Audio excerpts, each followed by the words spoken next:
Hello बच्चों, मैं शिवम यादव आप सभी का स्वागत करता हूं एसएस पॉइंट के ई लर्निंग प्लेटफॉर्म में।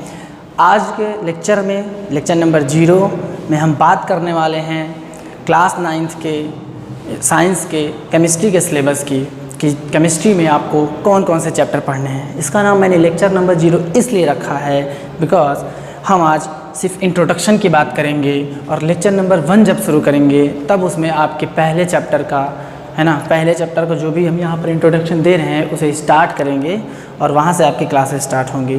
तो आज के लेक्चर में हम सिर्फ इंट्रो की बात करेंगे और उसके साथ साथ उन चारों चैप्टर जो मैं आपको बताने वाला हूँ, आपको 4 चैप्टर जो पढ़ने हैं मुझसे केमिस्ट्री में, तो उनमें क्या क्या, उसके अंदर भी क्या क्या बातें हैं, है ना। चैप्टर्स के अंदर थोड़ा सा हम डिस्कशन भी करेंगे, है ना।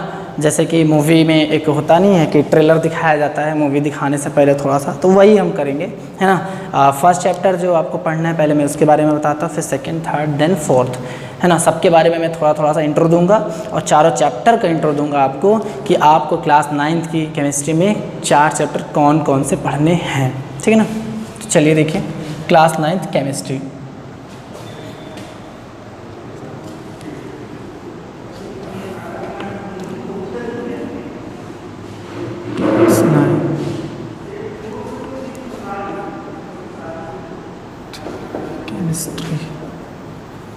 क्लास 9th की केमिस्ट्री, ठीक ना। तो क्लास 9th केमिस्ट्री में जो आपको पहला चैप्टर पढ़ना है, फर्स्ट चैप्टर, वो है हमारे आसपास के पदार्थ। हमारे आसपास के पदार्थ, ठीक है।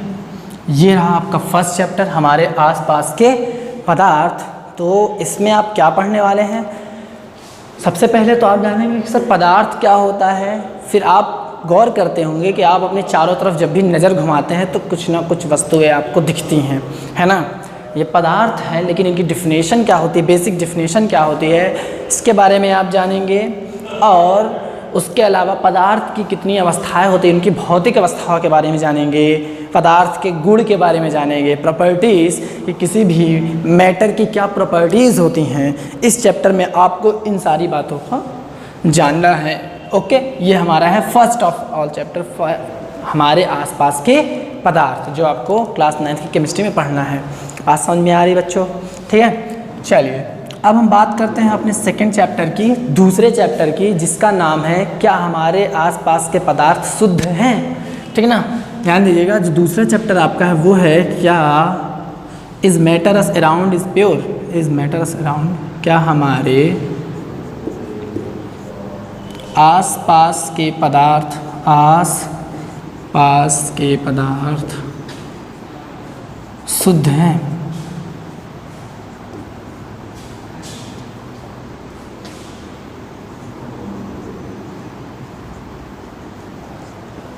क्या हमारे आसपास के पदार्थ शुद्ध हैं। ये आपका जो होने वाला है वो सेकेंड चैप्टर होने वाला है, क्या हमारे आसपास के पदार्थ शुद्ध हैं, ठीक है ना। इसमें आप क्या पढ़ने वाले हैं, इसमें जो आपका एक मोस्ट इंपॉर्टेंट टॉपिक होने वाला है वो विलयन से आता है ना। विलयन के बारे में पढ़ना है ना। विलयन कितने प्रकार का होता है आपको ये थोड़ा सा जानना पड़ेगा। मिक्सचर जानेंगे, कंपाउंड्स के बारे में भी जानेंगे, एलिमेंट्स के बारे में थोड़ा सा आप जानकारी प्राप्त करेंगे एंड उसमें भी थोड़ी सी एक मूल कॉन्सेप्ट भी आ जाता है। विलयन में ही आपको हम मूल कॉन्सेप्ट भी थोड़ा सा पढ़ना पड़ेगा, है ना। तो इतनी चीज़ें आती हैं इसमें, एक ब्राउनियन मोशन, टिंडल इफेक्ट, ये सारी चीज़ें हैं। ये टॉपिक्स इस चैप्टर के अंतर्गत जो है आपको, है ना, स्टडी करना है। तो ये आपका दूसरा चैप्टर है क्लास 9th केमिस्ट्री का, है ना। तो अब हमने 2 चैप्टर की बात कर ली, है ना, कि आपको ये 2 चैप्टर पढ़ने हैं। अब हमारा आता है थर्ड चैप्टर, जिसका नाम है परमाणु और अणु। थर्ड चैप्टर परमाणु एवं अणु, परमाणु तथा अणु, ठीक है। ये आपका है थर्ड चैप्टर परमाणु और अणु। मैं परमाणु के बारे में थोड़ी सी आपको जानकारी दे देता हूँ, है ना, कि परमाणु क्या है, ठीक है। तो जितने भी आप आसपास अपने पदार्थ देखते हैं ना, जितने भी पदार्थ देखते हैं उन सबकी एक छोटी इकाई यूनिट इकाई होती है। आप समझ पा रहे होंगे मैं क्या कह रहा हूँ कि जितने भी आप आसपास अपने पदार्थ देख रहे हैं, ये जो परमाणु होता है ना, हाँ, उन पदार्थों की सबसे छोटी इकाई है ना। इसके बारे में बेसिक डेफिनेशन मैं ऐसे ही बता रहा हूँ, आपको ये सारी जानकारी मिलेंगी इस चैप्टर में, है ना, कि परमाणु क्या होता है और अणु क्या होता है। परमाणु के गुण के बारे में जानेंगे, परमाणु की प्रॉपर्टी के बारे में आपको सारा डिस्कशन यहाँ पर किया जाएगा, और अणु के और परमाणुओं के कुछ सिद्धांत हैं उनके बारे में बताया जाएगा, ठीक है ना। और अणु, है ना, जब आप अणु पढ़ रहे होंगे तो उसमें आपको अणु की संरचना यानी कि कोई भी कंपाउंड का फॉर्मूला कैसे तैयार किया जाता है, इस चैप्टर में आप इसके बारे में जानेंगे। संयोजकता के बारे में जानेंगे कि संयोजकता क्या होती है ना। इतनी चीज़ें तो आपको इस चैप्टर में पता होने वाली है। तो और एक बात मैं आपको बता दूं, ये जो दो चैप्टर है एक दूसरे में कोरिलेट करते हैं, है ना। यहाँ पर भी पदार्थ के बारे में ही आपको नॉलेज लेना है, जस्ट उससे थोड़ा सा हट के और आगे बढ़ करके जो है आपको पदार्थ की जो दूसरा चैप्टर है उसके बारे में जानना है। उसी तरह से ये जो थर्ड चैप्टर जब आप पढ़ेंगे तो जब फोर्थ चैप्टर में आएंगे, आपका जो फोर्थ चैप्टर है केमिस्ट्री का, जब आप उसे पढ़ेंगे, है ना, तो वो इससे कुछ कोरिलेट करता रहेगा थर्ड चैप्टर से। क्यों? क्योंकि उसका नाम है परमाणु की संरचना। क्या नाम है? परमाणु की संरचना। अब समझिए मैं ऐसा क्यों कह रहा हूँ। देखिए ऐसे दिख भी रहा है ना कि मैं ऐसा क्यों कह रहा हूँ कि सर ये एक दूसरे से कोरिलेट करते हैं। दरअसल अब जब आप परमाणु के बारे में पढ़ लेंगे, है ना, परमाणु के बारे में जानेंगे, तो इसी तरह से जब वैज्ञानिकों ने भी परमाणु के बारे में जाना, पढ़ा और मतलब स्टडीज़ की, स्टडी मतलब कि उसके बारे में नॉलेज, पढ़ाई नहीं मतलब उसको सर्च किया, रिसर्च किया, है ना, जाना उनके बारे में, परमाणु जैसी चीज़ कुछ होती है, तब जब उन्होंने ऑब्जर्वेशन सारी कर ली, तब उन्होंने क्या सोचा कि सर उसकी संरचना की बात करते हैं। क्यों बच्चों? उन्होंने क्या सोचा कि इसकी संरचना कैसी होनी चाहिए, है ना, उसको डिफाइन करते हैं। तो बहुत सारे, है ना, डिस्कवरीज मतलब बहुत सारे इसके लिए सिद्धांत दिए गए हैं ना।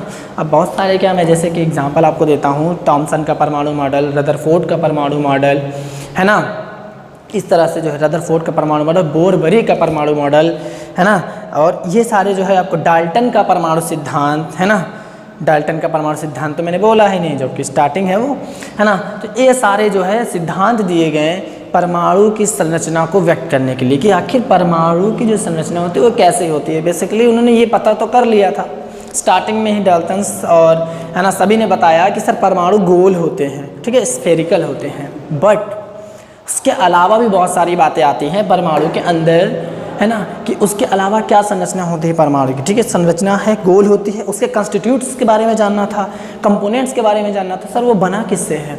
हाँ, तो उन्होंने पता कैसा, इलेक्ट्रॉन, प्रोटॉन, न्यूट्रॉन, इन सब चीज़ों से बना हुआ है। ठीक है, इलेक्ट्रॉन, प्रोटॉन और न्यूट्रॉन से बना है। अब ये जो इलेक्ट्रॉन और प्रोटॉन और न्यूट्रॉन है, इनकी पोजीशन क्या होगी, इनकी स्थिति क्या है उस परमाणु में, इन सब के बारे में बताया गया इन सिद्धांतों में। ठीक है ना, कि उन इलेक्ट्रॉन, प्रोटॉन, न्यूट्रॉन्स की पोजीशन क्या है उस परमाणु के अंदर, है ना। तो ये चौथे चैप्टर में आप डिस्कशन करने वाले हैं परमाणु की संरचना में। ये बहुत ही इंपॉर्टेंट चैप्टर होने वाला है ये दो आपके लिए, है ना। और ये सब बेसिक्स चैप्टर कहे जाते हैं क्लास 9th के, है ना। इनको आप पढ़ करके हायर क्लासेस में जब जाते हैं तो ये बहुत ही हेल्पफुल होते हैं आपके लिए। इनके बारे में अगर आप जानते हैं तो ये बहुत ही हेल्पफुल होने वाले होते हैं आपके हायर क्लासेस में। आप बात समझ पा रहे हैं, ठीक है ना। तो परमाणु संरचना के अंदर आपको इतनी चीज़ें पढ़नी है, ठीक ना। और भी बहुत सारी चीज़ें हैं कि इलेक्ट्रॉन की खोज फिर कैसे हुई, क्योंकि जब परमाणु को बताया गया, ठीक है, परमाणु को ये स्फेरिकल है, उसके अंदर जो चीज़ें पाई जाती हैं तो उसकी खोज भी की गई। सर इलेक्ट्रॉन पाया जाता है, प्रोटॉन पाया जाता है, न्यूट्रॉन पाया जाता है, इलेक्ट्रॉन का गुण, प्रोटॉन का गुण, न्यूट्रॉन का गुण, ये सभी चीज़ों के बारे में डिस्कशन किया गया। मतलब इन सब की रिसर्च हुई, खोज हुई, फिर एक परमाणु की संरचना को डिफाइन किया गया कई सिद्धांतों द्वारा, है ना। अब पहला सिद्धांत जब आया, दूसरा आया, तीसरा, मतलब कि क्यों 4 आए, 5 आए, ऐसा क्यों हुआ? क्योंकि जब भी सिद्धांत दिया गया तो एक्यूरेट वो 100% उन सिद्धांत जो दिए गए हैं उसमें कुछ अपवाद आते गए, है ना। उन सब के बारे में हम पढ़ेंगे। अब यहाँ अपवाद कोई डिस्कशन नहीं करने बैठ सकते हैं, क्योंकि आपको चारों चैप्टर तो एक साल में हमको एक कंप्लीट कराना है, कंप्लीट सेशन में देना है ना।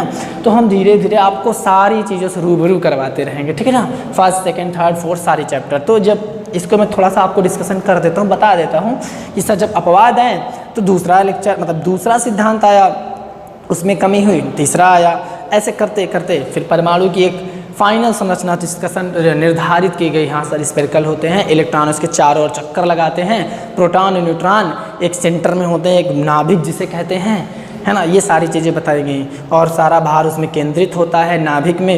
इतनी चीज़ें इसके बारे में कहेगी परमाणु की संरचना की, ठीक है। तो ये रहे आपके 4 चैप्टर जो आपको क्लास 9th के केमिस्ट्री में पढ़ने हैं, जिसका आज आपने इंट्रोडक्शन क्लास लिया लेक्चर नंबर 0 में, है ना। और नेक्स्ट लेक्चर नंबर 1 में हम शुरू करेंगे हमारे आसपास के पदार्थ, जिसके बारे में आपको एकदम, है ना, है ना, डिटेल में आपको सारी जानकारियाँ प्राप्त होंगी, है ना, हमारे आसपास के पदार्थ, ठीक है ना।